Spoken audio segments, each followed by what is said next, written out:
arahiye ku ruganda akora amayawurute. Reka mbasuhuze kandi mbifurize kugubwa neza n'iki gitondo cy'umugisha cya tariki ya 16. Ibi bintu byo gushya kuri uruganda se mwabagabo mwe namwe bavandimwe, ibi bintu murabivugaho iki? Ese ni impanuka, ni umuntu wabikoze ku bushake? Ariko nanone nkibaza ntese ni gute uruganda nk'uru nguru rushya hakabura kizimyamwoto kanze ko baba bakorera imbere ubundi yari imari zabo? Ese aho ntaho byaba bihuriye n'ibya wa mugabo najyaga numva kera mu mateka witwaga Nero, ngo wajyaga afata imijyi agatwika ubundi yarangiza akareba babigerekaho ubundi ibintu bigacika bikayoba, abo kwicwa nabo kumanikwa ubundi rugashyira inkoyoyo. Ntago mbizi, ntago nshaka no kubyinjiramo cyane iby'idosiye y'uyu ruganda rwahiye ngo rwakoraga yawurute, ahubwo reka nikomereze nanzika nigera ku mirongo y'imbere ku rugamba. Bikasenyi imirwano ni hasi hejuru, rivumbi ririmo riratumuka hagati y'ingabo za Wazalendo FRDC n'inyeshyamba za M23. Abahungu bisiza urusenda ku rwego rwo hejuru. Amakuru hari nuko murebye nabi mushobora kumva inkuru mbi hano muri Rubaya izi saha y'umugoroba, inyeshyamba za M23 bakazizingisha ibirago ku manywa y'ihangu izuba riva. Amakuru mfite aravuga ko kuri wa gatanu Nyakanga abarwanyi ba Wazalendo bari mu mirwano ikomeye n'ingabo z'u Rwanda mu bice bya Bikasenyi hafi ya Rubaya. Nkuko amakuru mfite agezwa bivuga, kuri wa 15 Nyakanga amakuru ava mu bice bya Kibabi na Kasenyi hafi y'agace ka Rubaya muri teritwari ya Masisi Kivu y'Amajyaruguru, aravuga ko imirwano ikomeje hagati y'abarwanyi ba Wazalendo ndetse n'inyeshyamba za M23. Nkuko ayo makuru bivuga ngo urusaku rw'amasasu n'intwaro ziremereye rwumvikanye muri utu duce kuva ku manywa y'ihangu, bituma bamwe mu baturage bahungisha ubuzima bwabo bashaka hatekanye. Haracyarujije ku mubare w'abaguye cyangwa bakomeretse, kandi nta ruhande ruragira icyo rutangaza ku mugaragaro ku byavuye muri iyo mirwano. Amakuru aracyakusanywa kugira ngo hamenyekane neza uko ibintu byifashe n'ingaruka z'iyo mirwano ku baturage n'uko umutekano w'akarere. Abaturage basabwe gukomeza kwitwararika no gukurikiza amabwiriza y'inzego zibishinzwe.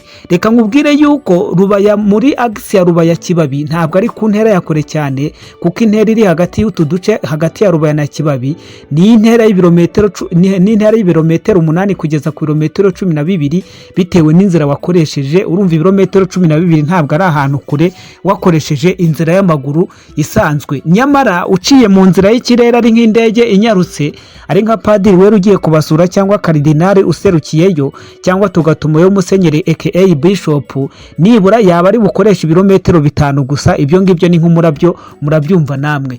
Nyamara kandi nanone ntabwo ari kure cyane. Rubaya Kasenyi ntabwo ari ku ntera ya kure, kuko ni ku birometero hagati ya 3 n'ibirometero 7 uciye ku nzira y'ubutaka. Mu gihe turamutse ducishijeyo padiri wera tukamutumayo cyangwa karidinari, we yakoresha ibirometero hagati y'8 n'ibirometero 10. Ibyo ngibyo ni nko guhumbya rimwe yaba yamaze kugerayo. Nubwo byifashe bityo rero, reka mbabwire yuko amakuru mwari mwiteze yuko uyu munsi RDF ishobora kuba iri bwambuke itaha iwabo, ahubwo noneho amakuru mfite uyu mugoroba ni ikinyuranyo cyayo.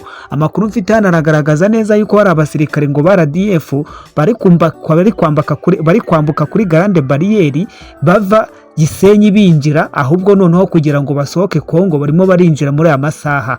Amakuru agakomeza avuga yuko ahazwi nka Nyabyondo, haryo ubwo Nyabyondo hede, Nyabyondo se muri Masisi, muri Nyabyondo harimo haravugwa yuko inyeshyamba za M23 zirimo zirifashisha drone zirasa kuri Wazalendo. Ntarajya kure rero Amasisi, reka mpite ngaruke kuri batayo special ikorera kuri social media y'inyeshyamba za M23. Ngira ngo mwabonye video bakwirakwije ku mbuga nkoranyambaga yerekana ifoto ya perezida Faci Beto itwikwa, barangije babyitirira ngo ni abasore ngo bo muri Fizi ngo na Baraka ngo na Karemi. Ariko iyo foto n'iyo video nimuza kuyibona, reka mbabwiye muze kuyisuzuma neza, murasanga ibyo bintu byarabereye muri za Lubumbashi mu mwaka wa 2022. None ibintu byo muri 2022 barimo barabyitirira ngo byabereye Karemi muri 2026 hano mu ntara ya Tanganyika. Iyo ni ya batero speciale ishinzwe gukwirakwiza ibihuha ndetse n'ibinyoma. Ibyo bintu ntimubiha agaciro, ntimubyemere. Ariko hagati reka mbibutse ntimuze kwibagirwa gukora like, gukora share kandi kudusigira ibitekerezo byanyu. Mvuye ku by'iyo nkuru, reka mpite mbabwira yuko perezida Faci Beto yamaze kugira injamena muri Chad. Nyuma yo kugera injamena muri Chad rero, amakuru mfite aragaragaza neza yuko ari buze gukubuka injamena, afite uruzinduko rundi ruhita rwiyerekeza i Rwanda muri Angola. Nyuma yo kuva i Rwanda muri Angola, amakuru agakomeza yerekana neza yuko afite kuzayobora inama y'akanama k'umuryango w'abibumbye ku itariki 22 z'ukwezi kwa karindwi. Noneho nk'abahanga mu busesenguzi ndagira ngo mbabaze, ni ukubera iki Tshisekedi agiye muri Amerika ku itariki 22 mu gihe u Rwanda rwagombaga gukura ingabo zarwo muri Kongo ku itariki 15? Bisobanuye ngo hagati y'izo tariki, hagati y'itariki ya 15 n'iya 22 harimo ikinyuranyo cy'icyumweru. Ni ukuvuga ngo bashyizemo interivale y'icyumweru kugira ngo barebe ko hari reaction runaka ishobora kuba hagati mu nyeshyamba za 23 cyangwa ko hari yubahirizwa ry'amasezerano ya Washington. Nyuma y'icyo cyumweru noneho sasa Tshisekedi akabamanutse i Washington. Hano hari ikintu naje kwibaza, ibi bintu byahuriranye mu buryo bw'impanuka cyangwa n'uburyo ni bwa buryo bwo kuba ibintu biba byateguwe kandi byashushanyijwe neza kuri map?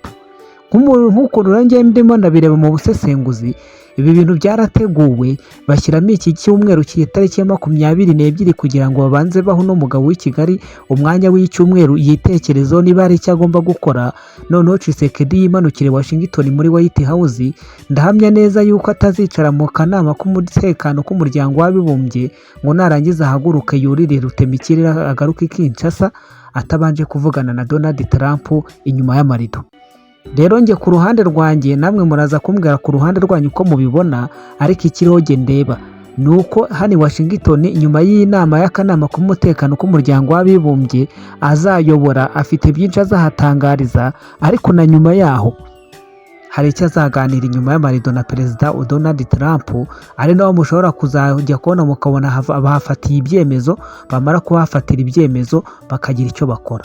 Faci Beto naramuka kubutse Washington, nta kintu Donald Trump bavuganye, nta kintu amuhaye, nta n'icyemezo gishya, nta nkubihakubitiye, muzahite mumenya yuko ya masezerano ya Washington yo ku itariki 4 z'ukwezi kwa 12 umwaka ushize yari amahuri.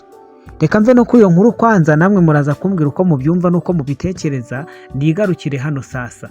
Makuru mfite aravuga yuko hari gukwirakwira inkuru yo kuri wa gatatu ivuga ko habaye iguruka ridasanzwe y'indege za gisirikare hejuru y'umujyi wa Goma.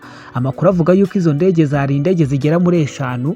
Ubwo abantu bigoma muraza kutubwira niba ayo makuru rero kuri icyakora byashoboka yuko zaba zasi hejuru y'ikirere udaherereyemo. Nkuko ayo makuru bivuga rero ngo habayeho kuguruka kudasanzwe kw'indege za gisirikare hejuru ya Goma, ndetse ngo humvikanye n'urusaku rw'ibisasu mu bice bimwe na bimwe bya Goma.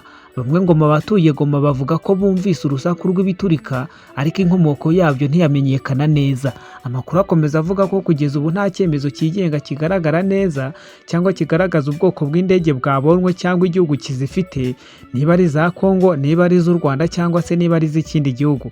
Niba koko indege z'intambara z'igihugu kimwe zinjiye mu kirere cy'ikindi gihugu, byaba ari ukwiyongera gukomeye kw'amakimbirane, kuko intambara mu burasirazuba bwa Repubulika ya Demokarasi ya Kongo hagati y'ingabo za leta ya Kongo n'umutwe wa M23, aho Kinshasa ishinja Kigali kugira gushyigikira uwo mutwe mu gihe u Rwanda rwo rubihakana.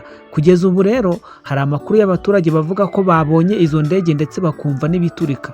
Ntabwo haramenyekana neza inkomoko y'izo ndege n'ibisasu, nta n'itangazo ryemezwa cyangwa ribihakana ryigeze rishyizwa hanze, ariko aya makuru yamaze kujya hanze.